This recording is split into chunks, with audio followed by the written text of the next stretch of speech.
Salut à tous et bienvenue encore dans cette série de vidéos consacrée à PHP. Aujourd'hui, nous allons voir la notion des tableaux en PHP. En PHP, il existe deux types de tables. Il existe un tableau associatif et il existe aussi un tableau numéroté. Alors, nous allons commencer par créer un tableau numéroté parce que c'est la plupart du temps, c'est les tableaux les plus basiques. Voilà, mais moi je suis déjà sur l'invite des commandes, je l'ai déjà ouvert et je suis déjà dans le dossier du projet. Alors pour commencer, nous allons créer un fichier appelé tableau.php. Nous allons ouvrir PHP et à l'intérieur, nous allons mettre un petit commentaire tableau numéroté. Je mettrai au pluriel, c'est pas grave. Ok, et ici je vais créer un tableau et que je vais donner les valeurs. Pour créer un tableau en PHP, il y a plusieurs manières de créer un tableau en faisant juste avec ces deux symboles, les crochet ouvrant et crochet fermant. Et à l'intérieur, je vais mettre par exemple Gilles. Après, je vais mettre Alice. Et après, je vais mettre Joël. Ou bien Martin. Et je mets un point virgule à la fin. Donc, ce tableau contient une liste des prénoms. Nous avons Gilles, nous avons Alice et nous avons Martin. Alors, pourquoi on appelle ce type de tableau un tableau numéroté? Parce que chaque élément du tableau est représenté par l'indice. Ça veut dire que pour accéder, par exemple, au prénom Alice, il faut connaître au préalable l'indice de Alice pour pouvoir l'afficher. Par exemple, Alice, normalement, quand on le voit, on se dira qu'il est à l'indice 2 parce qu'il y a Gilles qui est à la première position, et puis Alice à la deuxième position, et puis Marc à la troisième position. Prenez indice comme position. Maintenant, mais en PHP, quand vous créez un tableau, l'indice commence par 0. L'indice ne commence pas par 1. Du coup, Gilles n'aura pas l'indice 1, mais aura l'indice 0. Donc, pour afficher par exemple Gilles, je vais faire écho $tableau et puis je vais préciser l'indice. L'indice, je vais dire l'indice 0. Alors, essayons de voir tout ça. Si je vais ici et puis j'ai fait la commande PHP, fichier c'est quoi? C'est tableau, non? Tableau.php. Je vais voir Jules. Parce que Jules est à l'indice 0. Je viens de dire affichez-moi dans les tableaux l'élément qui se trouve à l'indice 0 et c'est Jules. Si je vais afficher Martin, ça sera 0, 1, 2, donc l'indice 2. Et puis là, on me dit, voilà, il y a Martin.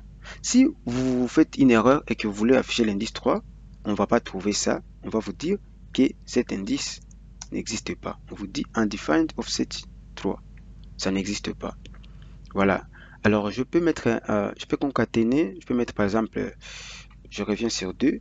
Et ici, j'ai dit salut. Je vais concaténer avec une chaîne de caractères. J'ai dit salut. Je m'appelle Gilles. Là, ce sera Martin. Voilà, je dis, voilà, salut, je m'appelle Martin. Génial, non? Donc, c'est ce qu'on peut retenir pour un tableau numéroté.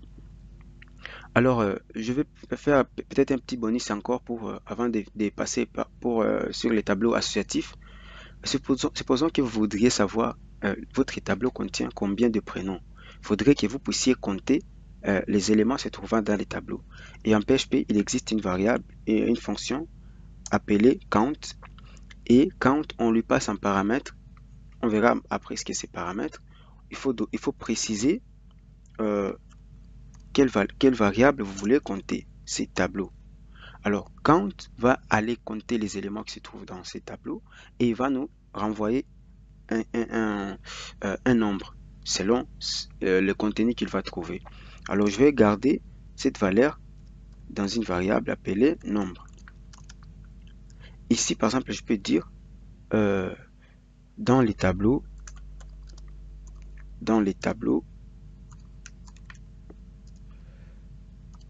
nous avons, ici, nous allons concaténer. Donc, nous avons point dollar nombre. Je vais encore continuer avec la chaîne des caractères. Puis je vais dire, nous avons par exemple 3 prénoms. Et puis je vais les lister. Donc, je vais mettre 2 points. Et puis ici, je vais commencer par tableau 0. Donc, ils vont d'abord dire Gilles. Je vais concaténer avec une virgule. Dollar tableau. Cette fois-ci, l'indice, c'est 1. Et puis encore, je vais concaténer par une virgule. Et à la fin, je dis tableau indice 2.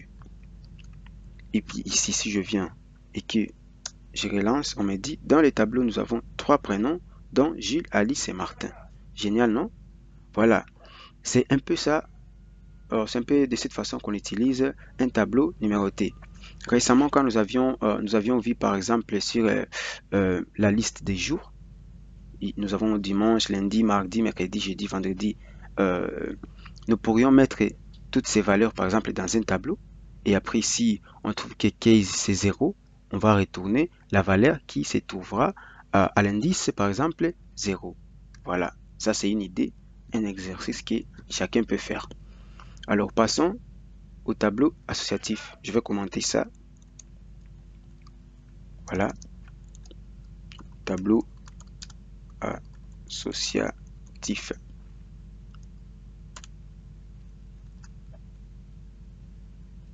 Tableau associatif. Alors, c'est quoi un tableau associatif? Pour, pour bien expliquer ça, supposons que vous voudriez à ce que vous sachiez en même temps l'âge et le sexe de Jules.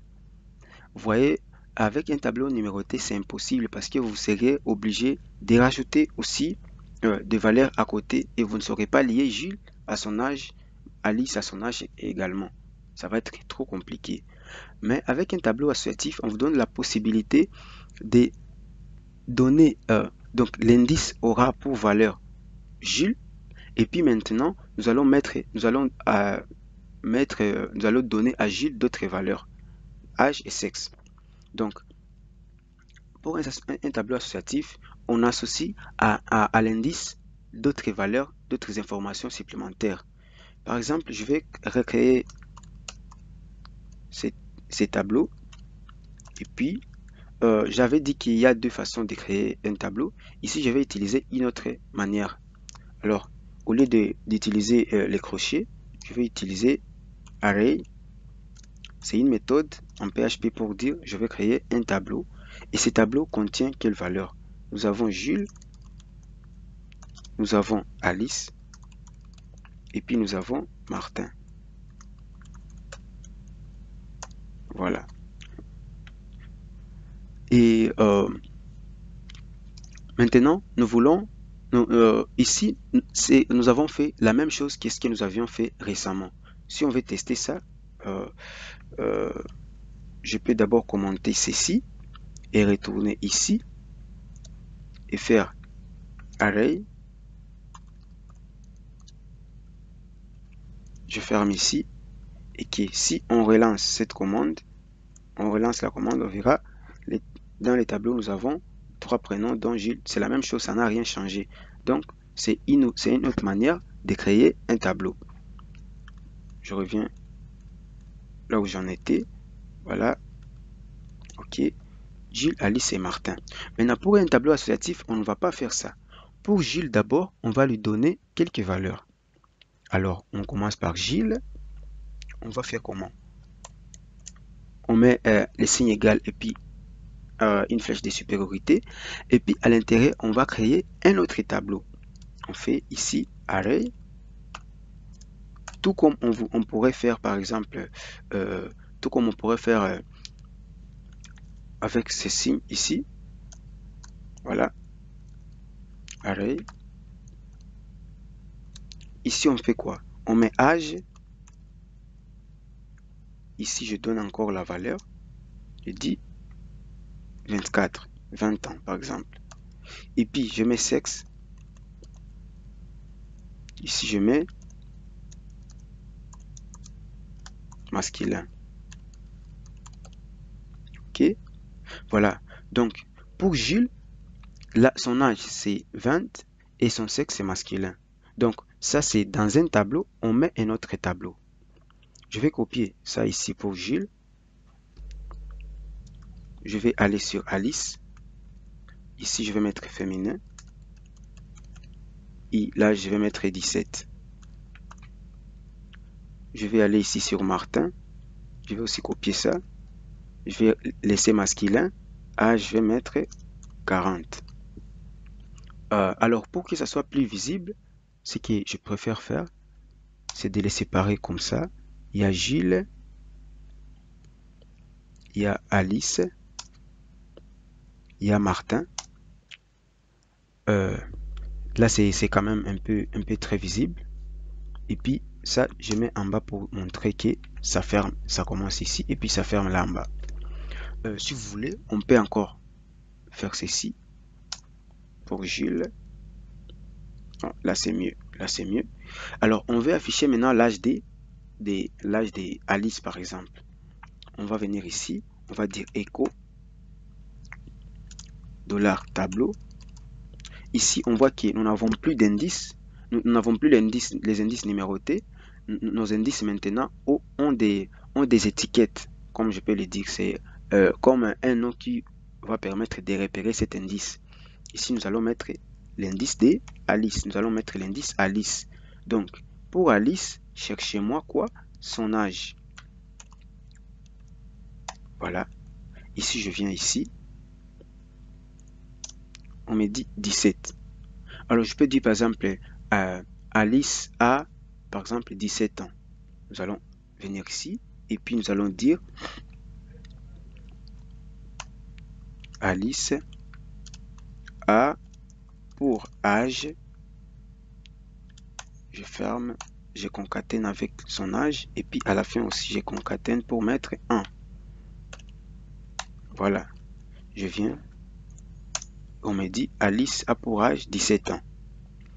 Si je vais pour Martin, mettons ici Martin, je mets Martin parce que nous savons que nous sommes en train de chercher les informations pour Martin. Martin a pour âge Martin âge, voilà. Je viens ici, on me dit Martin a 40 ans. On récupère exactement l'âge qui se trouve dans les tableaux qui a été affecté à l'indice Martin. Voilà. Et c'est tout pour un tableau associatif, rien que ça. On peut dire par exemple, vous voulez dire Emmanuel est dans telle classe, et puis ou bien Emmanuel a obtenu 20 points sur quel cours, par exemple, mathématiques il a 20, anglais il a telle valeur, disons, c'est un tableau associatif qu'il vous faut. Alors la question va revenir, c'est à quel moment nous pouvons utiliser un tableau numéroté et à quel moment un tableau associatif. La plupart du temps, pour un tableau numéroté, c'est souvent les valeurs, les données qui ont les mêmes types, qui ont un même type. Par exemple, Jules, Alice et Martin sont des prénoms. Bon, ici par exemple pour les tableaux, les tableaux, les tableaux associatifs, on n'est même pas obligé de mettre que ce soit une liste des prénoms et puis des valeurs. Ici, je peux mettre par exemple jour et puis je peux mettre autre chose. Mais moi, si je vais récupérer juste les informations de Jules, j'irai à l'indice Jules. Ici, je peux mettre par exemple nom, ou bien disons par exemple prénom.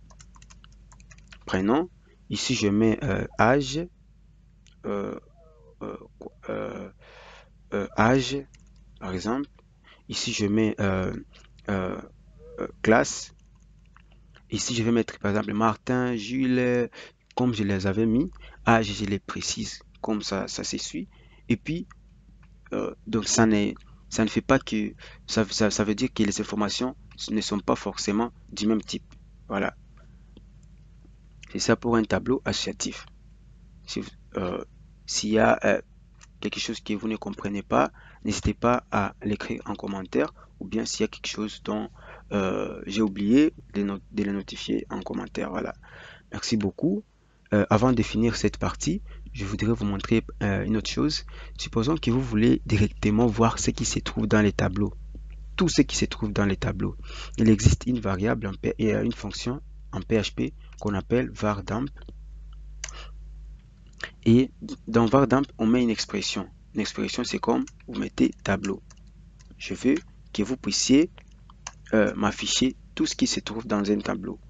Ça sert beaucoup quand on essaie de retrouver euh, où, où il y a un problème dans les codes. Ici, on voit que c'est un array, c'est un tableau qui a trois